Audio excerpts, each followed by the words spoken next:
Hello my friends, me Geek here. Retro gaming on retro hardware is more of a treat lately for me.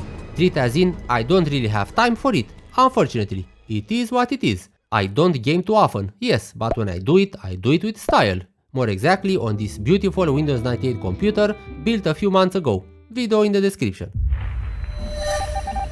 The specs of this computer are pretty well balanced.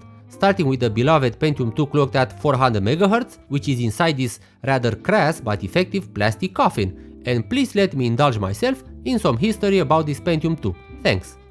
The small advances in performance of the last year or so haven't set our hearts aflutter. They should have seen performance gains generation over generation with Intel post-Sandy Bridge. Yikes. So it seems that this new 400 MHz CPU is way faster than the previous generation. 21% faster, more exactly. Now that's what I call a generational improvement, right guys? Now, why did Intel use this type of slot?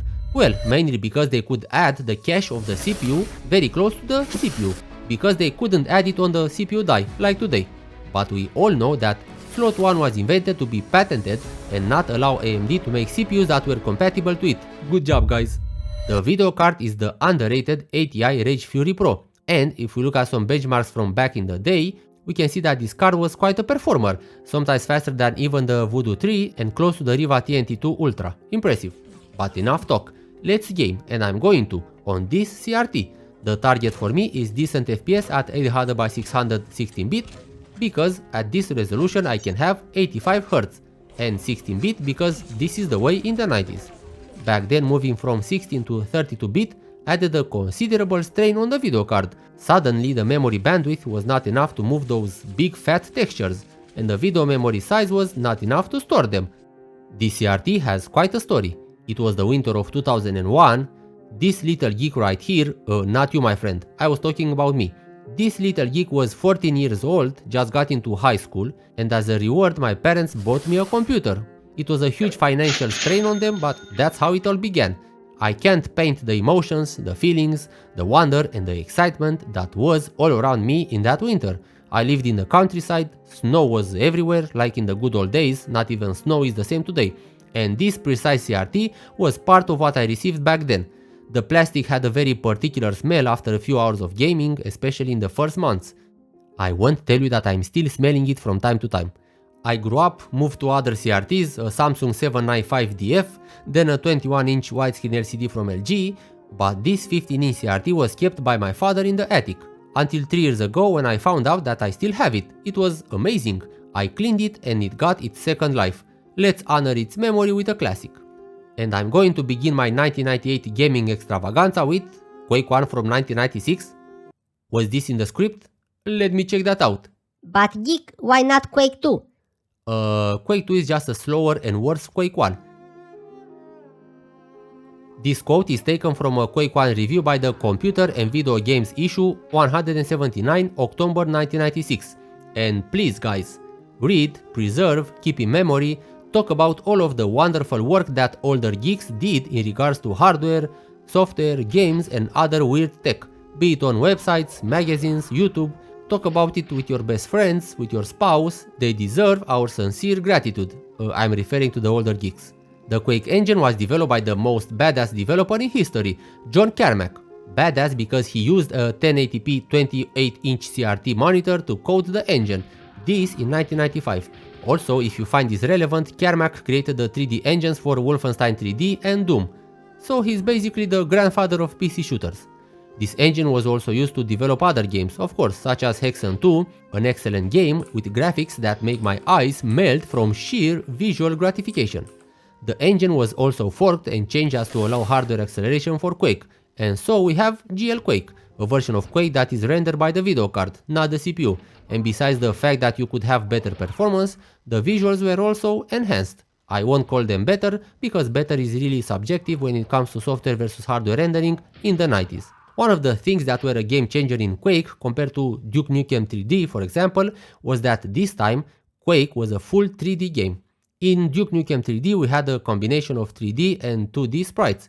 The environment was 3D, but the gun, enemies and props were 2D images, and once you see it, you can't unsee it. Also, because the Quake engine has been licensed under the GNU General Public Licenses, geeks were hard at work to use it in their game projects, such as the boomer shooter Wrath Aeon of Ruin, called boomer shooters because we don't only shoot but also boom, as in go with a bang because we're old. I'm sorry, it's weird and creepy dark humor. Today there are plenty of digital platforms that have Quake, GOG, Steam or Epic Store, and we also have the amazing Quake 1 Enhanced, which has a lot of improvements, not limited to visuals. Here is a short comparison between the Enhanced Edition and the original, GL Quake, and being an Enhanced Edition, not a remaster, besides the usual modern things such as 4K, controller support, cross-platform multiplayer, the visuals were enhanced just a little. I don't see too many differences when looking at textures, the field of view is changed and the enemy models look better. Also, the enhanced version seems to have faster movement, but maybe it's just because of the field of view, I don't know. However, the single most important thing where an old game can be improved is the lighting, and Quake Enhanced is very different from the original. This area on the right contains the most striking differences. First, the lava gives the wall a red tint. Then, the light from above lights the wall in a better way, and you can see the shadows from the spikes, although you can see this also in the original, but it's less obvious. Then we have dynamic lighting. The lava thing that jumps from the lava has no effect on the wall in the original, while in the modern remake the same lava chunk lights the wall while doing its jump, and also creates shadows from the spikes. I will be running the game in software mode. GL Quake does not start. ATI cards are not known for their OpenGL prowess. The movement in this game is top notch. Fast, crisp, precise, rewarding, exhilarating, and maybe better than Doom's. If you don't believe me, listen to what the amazing Carl Jobst has to say about it. In my opinion, Quake is the quintessential game in speedrunning when it comes to pure movement mechanics. Thanks Carl, and don't copyright strike me, please. But this is true only if you know your way with just using the keyboard, which I clearly don't. But this is not about my gaming skills, this is about the game and the hardware, and the game runs on the hardware. Sorry, the game runs okay on this hardware, and because we're using software rendering, the CPU is going to do the heavy lifting. At 1024x768, the game, well, I was too optimistic. I mean, I would have loved to play at this resolution in 1998, but the go-to resolutions back then were 640x480 and 800x600. These are some meager 20 FPS right here. Not good, my friends, not good. Don't forget that this CPU is 2 years newer than the game, and in 1996 the fastest CPU was the Pentium 200MHz. And scouring the internet for relevant and trustworthy sources, I found that the Pentium 200MHz could run Quake 1 at 43 FPS at 320x200 and 15 FPS at 640x480. Yeah, I'm going to use 800x600. Much better, but still not fit for some quick action. Get it? Quake. If you think that I'm showing off and I'm just being picky, it's because I am. Playing and testing games for getting footage for the videos is sometimes my main source of playing older games, so I might just enjoy it to the fullest, right? It's sad, I know. 640x480 is the way to go, and considering that my CRT can do 100Hz at this resolution, I'm happy. Also, choosing the easy skill is my way of enjoying the game and dodging your rude and mean remarks about me being bad at gaming. I'm starting with the first episode, and afterwards maybe the next episode. Me and Snoop. Come on dog, let's shoot some alien enemies. Oh, the story in Quake is this. Humans have invented teleportation gates, thanks Jack, but other entities used those gates to teleport death squads into our world and do evil stuff. You must get your gun, kill all the death squads and save the day. Classy. These visuals and colors remind me a little bit about Quake 4, but this for another video. The game is a nice blend of medieval, horror, high-tech and science fiction. We have wood and iron gates, keys, metal, teleportation gates, lighting guns, undead, runes, knights. It's like the plan was to bring all the popular things back then, throw them into a pot and observe. And they did it. The lads actually did it. And the game popped like few games did back then. Well done guys, well done. I'm sure that this success glued the team together even more. Older games are unapologetically well designed. Look at this for example. This shows you the way. Nothing special, right?